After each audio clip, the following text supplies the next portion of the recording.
Bonjour et bienvenue dans l'émission de voyance. Christophe, votre voyant, répond à toutes vos questions. Il s'appuie pour cela sur les tarots et sur son étonnante faculté d'intuition. Bonjour à tous et bienvenue sur le plateau de l'émission de voyance.com. Eh bien écoutez, je suis vraiment ravi de vous retrouver pour cette nouvelle émission de voyance en direct. Eh bien, écoutez, j'espère que vous êtes en pleine forme, j'espère que nous allons faire une belle émission. Juste avant de commencer à répondre à vos questions, qu'est-ce que je voulais vous dire ? Oui, notez que samedi, pour celles et ceux qui sont parisiens, ou pas, d'ailleurs, enfin parisiens, franciliens et tous ceux qui veulent venir, je vais faire une conférence donc le samedi 18 janvier à 14h30 à la Maison Millet sur l'astrologie. À travers cette conférence, je développerai 3 aspects. Le premier, c'est de voir pour chaque signe quelles sont les tendances de l'année. Ça, c'est le premier point. Le deuxième point, je regarderai et j'expliquerai par rapport au thème de la France, ce qui va potentiellement se passer, voir quels sont, par la méthode des transits, voir quels sont les aspects positifs et les aspects négatifs, voir si nous allons sortir de ce bourbier que nous vivons, non pas depuis un mois, mais depuis plus d'1 an, puisque ça a quand même commencé au mois de novembre 2018 avec l'émergence des Gilets jaunes. Et donc, à voir comment ça se traduira dans les faits. Et puis, en dernier lieu, j'interpréterai pour certains des participants l'ambiance de l'année, les réalisations possibles, les événements auxquels ils vont être confrontés pendant cette année 2020. Voilà. Donc voilà l'idée. Mais même si vous êtes en Belgique, vous avez le Thalys qui vous mène en moins d'1 heure et demie. Oui, c'est 1 heure même maintenant, je crois. À Paris, bon, après, il faut venir, je comprends. Voilà, donc, vous pouvez y participer. C'est très simple, vous venez, c'est à 14h30, le samedi 18 janvier. Voilà.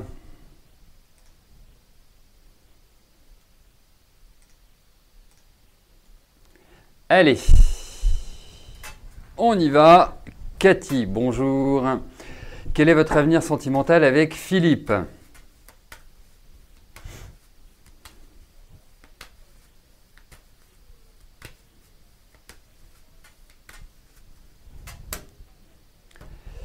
Allez, voyons ce qui va se passer avec Philippe.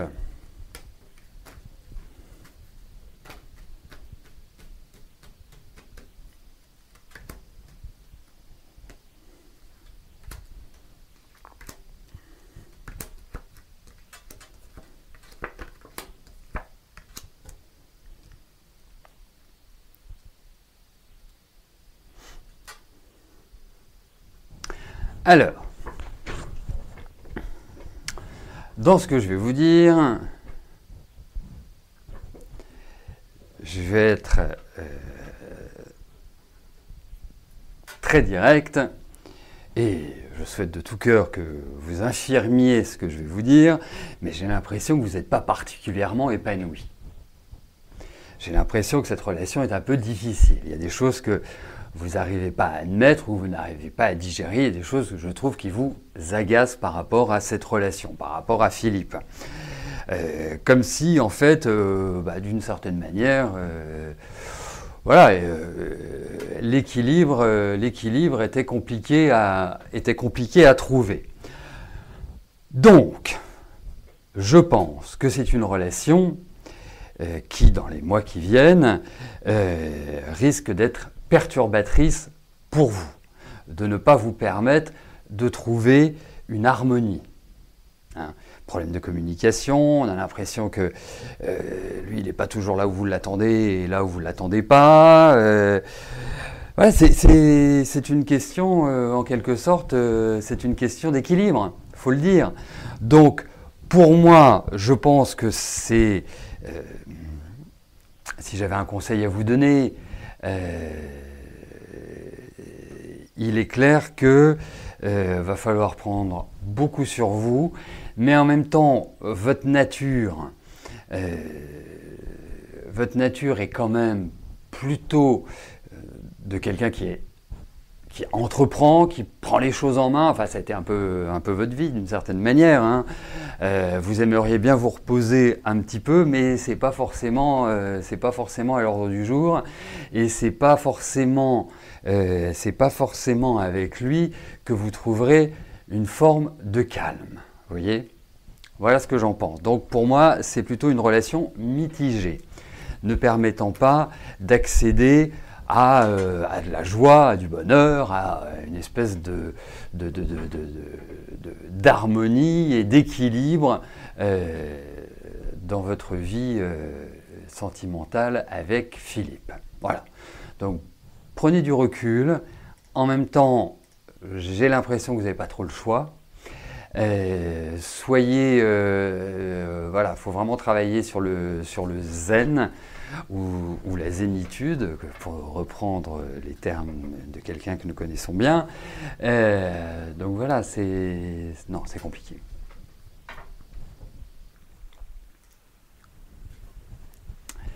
Dany, bonjour.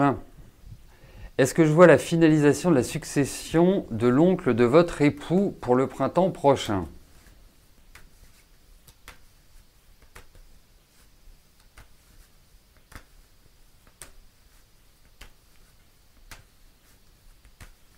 Allez.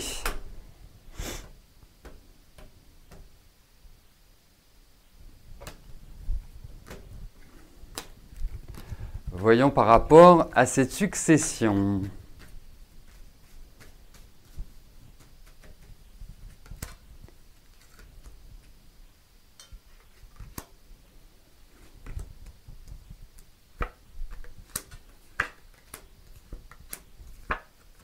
Écoutez, alors je ne sais pas depuis combien de temps ça dure, mais j'ai l'impression que ça traîne un peu, si vous voulez. J'ai l'impression qu'il y a des obstacles.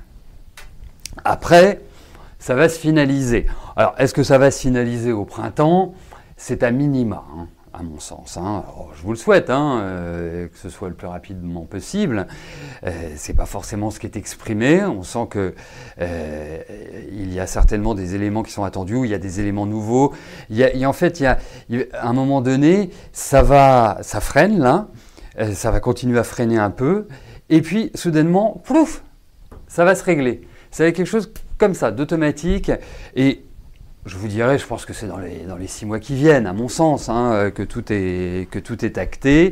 Voilà, ce sont juste des petites perturbations qui ralentissent le processus de cette succession. Mais autrement, ça va se régler.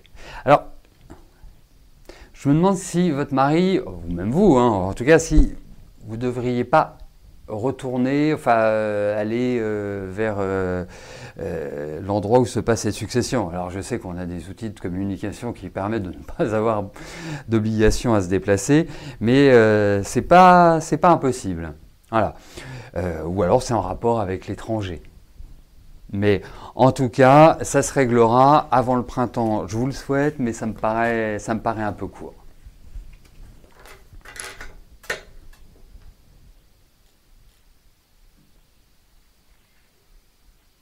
Ah oui, effectivement, un an, oui, c'est un peu ce qui ressortait. Donc, mais bon, bon an, mal an, tranquillement, je pense que cette année,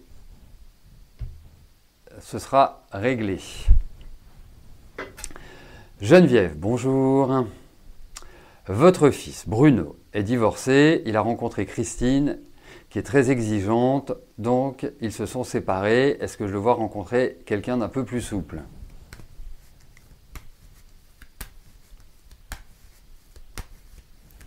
Allez, voyons cela.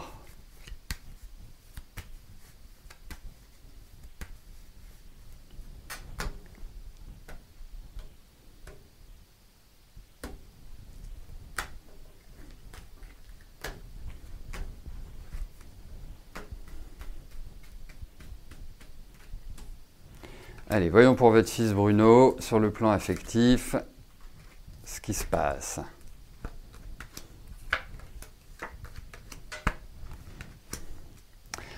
Alors, je vous dirais que oui, il va rencontrer quelqu'un de nouveau, indéniablement. Après, moi, je poserais quand même une interrogation. Alors, je vois que votre fils a 52 ans, donc c'est pas un adolescent, c'est pas un jeune homme, bien évidemment. Mais je trouve que dans sa façon d'être, dans sa façon de relationnelle avec les femmes, en gros, ce que je veux dire, c'est qu'il a un côté ado. Vous voyez, ça ne veut pas dire qu'il n'est pas mûr, ça ne veut pas dire que, voilà, physiquement, il ne fait pas ceci ou cela. Mais je trouve qu'il y a quand même un phénomène un peu de répétition dans ces relations affectives. Et en même temps, c'est quelqu'un qui a besoin d'avoir une femme forte, vous voyez, qui prenne vraiment qui prennent les choses en main. Il a cette envie. Et juste petit aparté, j'espère qu'il fait du sport, votre fils, parce qu'il y a une espèce de tension intérieure qui est quand même toujours présente. Donc c'est quelqu'un qui a besoin de se défouler. Donc oui, il va rencontrer quelqu'un, mais la seule chose, c'est qu'il risque d'être encore, comment dirais-je, de revivre des situations identiques. Voilà, c'est ce que j'appelle les phénomènes de répétition. Mais autrement, oui, indéniablement. Puis votre fils plaît. Donc voilà, il n'a aucun souci pour rencontrer quelqu'un. Aucun.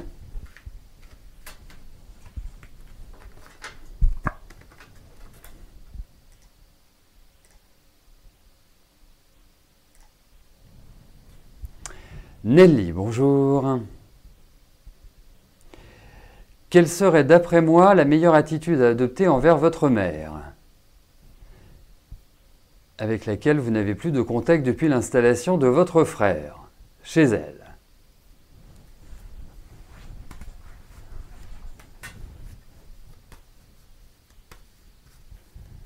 Allez. Voyons par rapport à votre maman.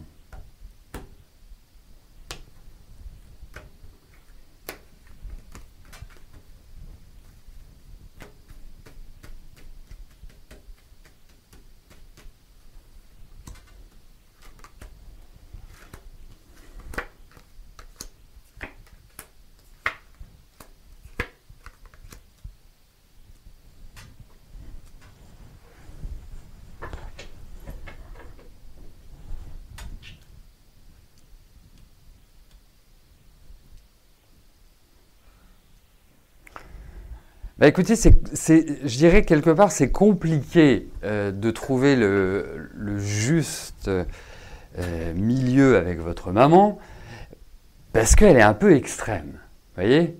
Et donc, c'est quelqu'un qui peut être adorable, mais c'est quelqu'un aussi, et je pense que ce fut le cas quand vous étiez... qui peut balayer comme ça en touche, ou qui peut vous balayer comme ça en touche... comme si vous n'existiez plus, d'une certaine manière. Vous voyez, comme si, parce que moi j'ai l'impression qu'il y a eu un peu un déficit affectif par rapport à votre maman. Hein, c'est un peu l'idée qui ressort. Après, moi je vais vous dire une chose, je la sens pas malheureuse, votre maman. Hein, aujourd'hui. Et ce qu'il faut par rapport à elle, c'est que vous jouiez, c'est un terme toujours un peu galvaudé, mais que vous soyez plutôt dans une attitude avec elle, parce qu'on a l'impression qu'elle vit un peu en autarcie, vous voyez, qu'elle est... que vous soyez sur l'affectif. Voilà. Ne cherchez pas... j'allais dire, ne cherchez pas à la changer, parce que chez votre maman, il y a une espèce de fixité qui est assez importante, il y a une inertie qui est assez importante. Vous ne la faites pas changer d'avis, votre maman. En fait, tout ce qu'elle accepte, c'est qu'elle veut bien l'accepter. Donc, elle va pas être, entre guillemets, dépendante comme ça. Elle le choisit. Ou elle va... C'est toujours dans cette dynamique-là qu'elle fonctionne. Donc, par rapport à vous, de toute façon, les relations ont toujours été un peu compliquées. Donc, votre maman à quel âge? Votre maman, elle a 84 ans. Soyez cool. Voilà. Détachez-vous de tout ce qui a pu se passer. Détachez-vous de tous vos ressentis ou de vos ressentiments, j'irais même jusque-là. Donc, voilà, vous l'appelez, comment vas-tu maman? Tout va bien? Tatati, tatata. Soyez très légère. Ça ne sert à rien d'alimenter ou de complexifier la relation. Elle est déjà suffisamment naturellement. Voilà. Donc, moi, c'est comme ça que j'agirais. J'agirais sur l'apaisement, sur la sérénité. Voilà. Donc, parce que, de toute façon, vous ne pourrez pas obtenir quoi que ce soit ou vous ne pourrez pas avoir, si vous la braquez et si vous êtes frontal avec elle. Voilà. Parce qu'il y a beaucoup de rigidité chez votre maman. Il y a, et puis, l'émotionnel est mal géré. Donc, c'est tout un ensemble. Donc, votre maman a 84 ans. Vous voyez ce que je veux dire? Donc, rentrez pas, voilà. Familièrement, je vous dirais, ne lui rentrez pas dans l'art, n'essayez pas de la faire changer, elle ne changera pas. Elle a ses idées, c'est comme ça. Donc compliqué.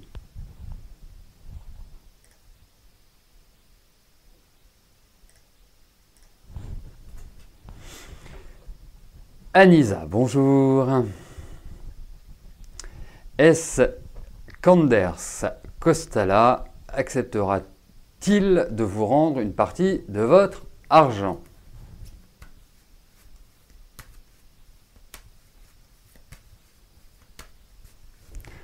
Allez.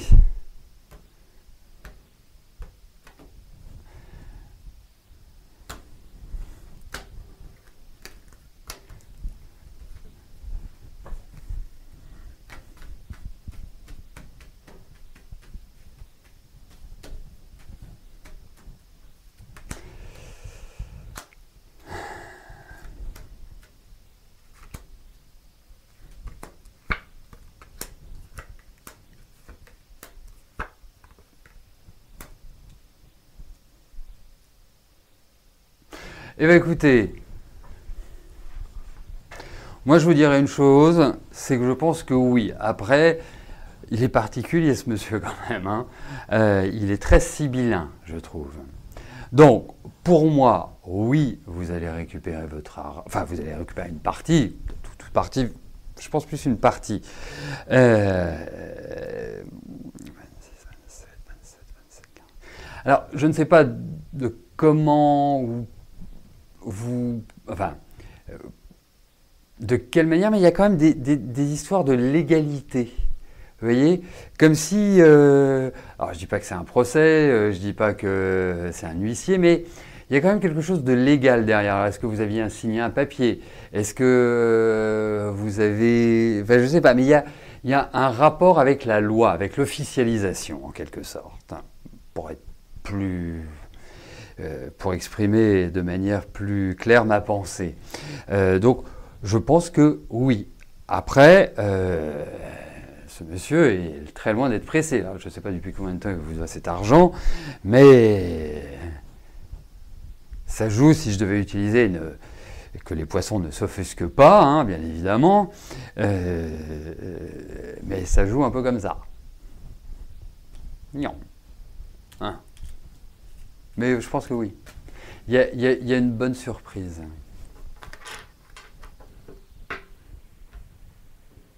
Ah bah oui, c'est ça. Bah, c'est ça qu'on appelle la légalité, l'officialisation, voilà, porter plainte, ok. Ouais, bah il y a des chances que ça se passe comme ça parce que je le trouve, et je trouve ce mot tout à fait adapté, je le trouve très sibyllin.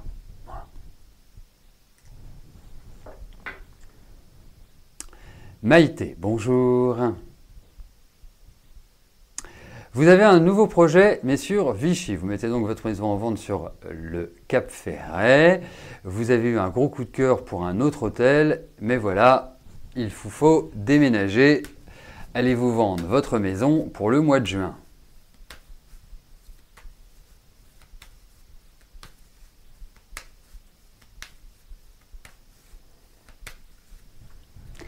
Allez, voyons pour la vente de la maison.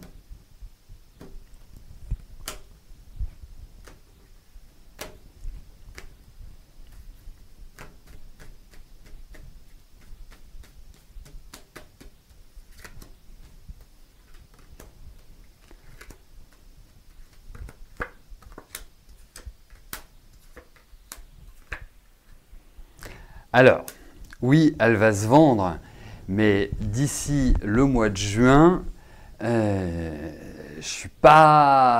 vous le souhaite hein, de tout cœur, elle se vend, c'est indéniable, mais ça bloque. C'est pas du rapide. Hein.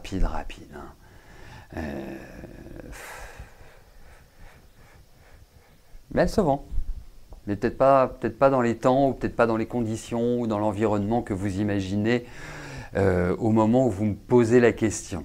Mais bon, quoi qu'il arrive, je ressens bien que la période est très matérielle, c'est très dans une énergie grimpante, dans une énergie qui vous permet d'accéder et de réaliser ce que vous souhaitez, toujours dans le combat, bien évidemment, hein, c'est pas donné comme ça. Mais il y a quelque chose qui arrive comme ça spontanément. C'est-à-dire vous allez la mettre en vente ou vous l'avez déjà mise en vente. Et puis ça va traîner. Et puis soudainement tout va s'accélérer. Ça va être la chose qui s'enflamme naturellement.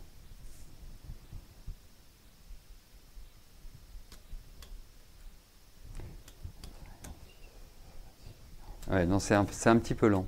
Ouais. Un peu lent. Non. Je vous le souhaite, mais ça me paraît un peu short, juin. Voilà. Après, il faut s'entendre, savoir si c'est la promesse de vente qui souhaite signer avant juin ou si c'est l'acte authentique. Mais il y a quand même l'idée de lenteur.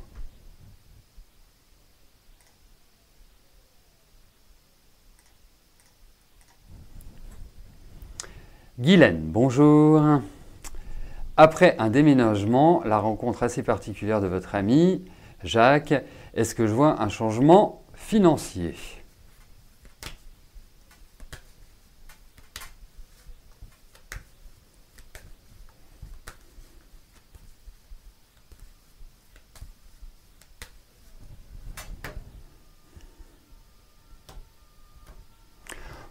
Pourtant, excusez-moi Guylaine, mais vous êtes quand même dans un endroit où les maisons se vendent plutôt rapidement, hein, plutôt un coin.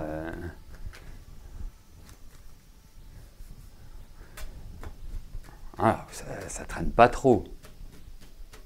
Mais bon, il y a quand même des lenteurs. Donc Guylaine, j'en reviens à vous et aux aspects financiers de votre vie.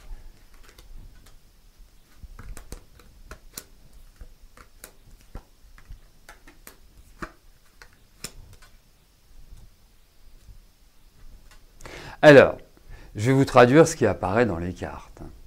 C'est que pour moi, il y a quand même l'idée de sortie d'argent inattendue, un équilibre qui n'est pas forcément facile à trouver. En tout cas, quand je dis un équilibre, c'est une sérénité, c'est une tranquillité, parce que il y a véritablement une forme d'anxiété par rapport à cela.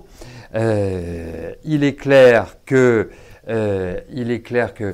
vous venez de déménager, il y a certainement... Enfin, moi, je vois les dépenses d'argent par rapport à ce qu'on peut appeler soit des travaux, soit des aménagements, ou soit des choses qui tombent en panne et que vous devez renouveler. C'est un petit peu cette idée-là. Donc, en pratique, effectivement, je ne vous vois pas manquer d'argent. Donc ça, c'est plutôt je dirais, le point positif. Après, ça ne veut pas dire que la période qui s'ouvre là soit une période où vous soyez complètement à l'aise. Vous voyez, mais je dirais dans sa globalité, je ne m'inquiète pas trop pour vous, Guylaine.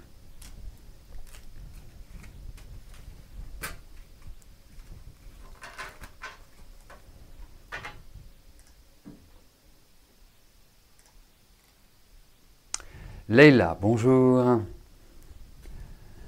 Alors, vous allez déposer votre dossier pour un logement encore en construction, livré entre avril et juin. Vous souhaitez savoir si on va vous en attribuer un.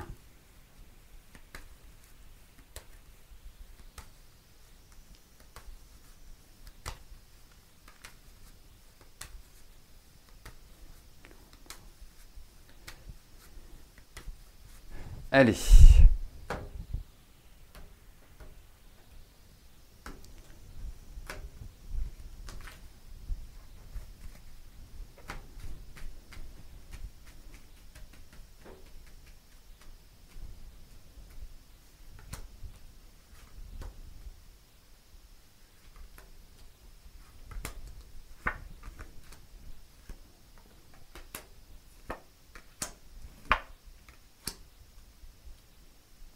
Alors, moi je vais vous dire oui, mais j'ai l'impression que les choses ne vont pas se passer exactement comme c'est prévu.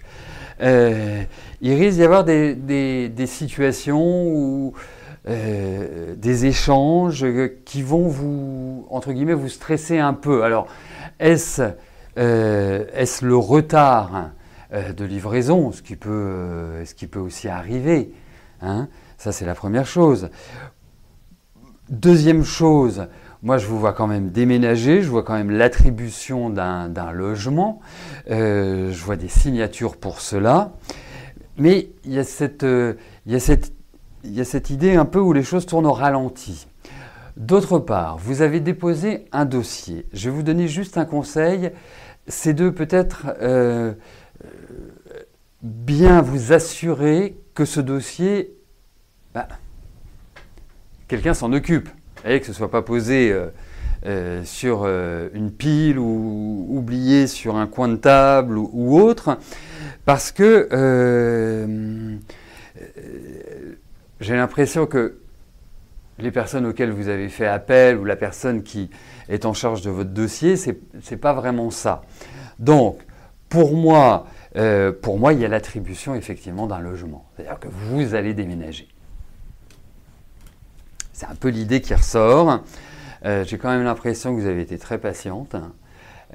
Ça, c'est le deuxième point, ou le xème point.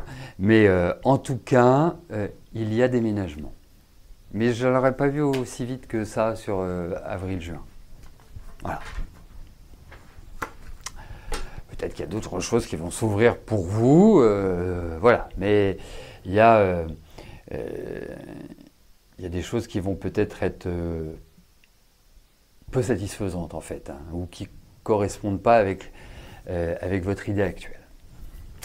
Voilà, écoutez, nous arrivons au terme de notre émission. Nous nous retrouvons vendredi. Vendredi, comme je vous l'ai dit, eh bien, nous allons faire une émission spéciale. C'est une émission qui durera beaucoup plus longtemps que habituellement, enfin qu'habituellement, plus exactement. Donc, prévoyez de faire autre chose plus tardivement vendredi. D'ici là, passez une excellente journée, portez-vous bien et je vous dis à plus tard. Merci, bye bye.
N'oubliez pas que du lundi au vendredi, à partir de 13h30, je réponds en direct à vos questions sur le site de l'émissiondevoyance.com et j'aborde avec vous tous les sujets qui vous tiennent à cœur.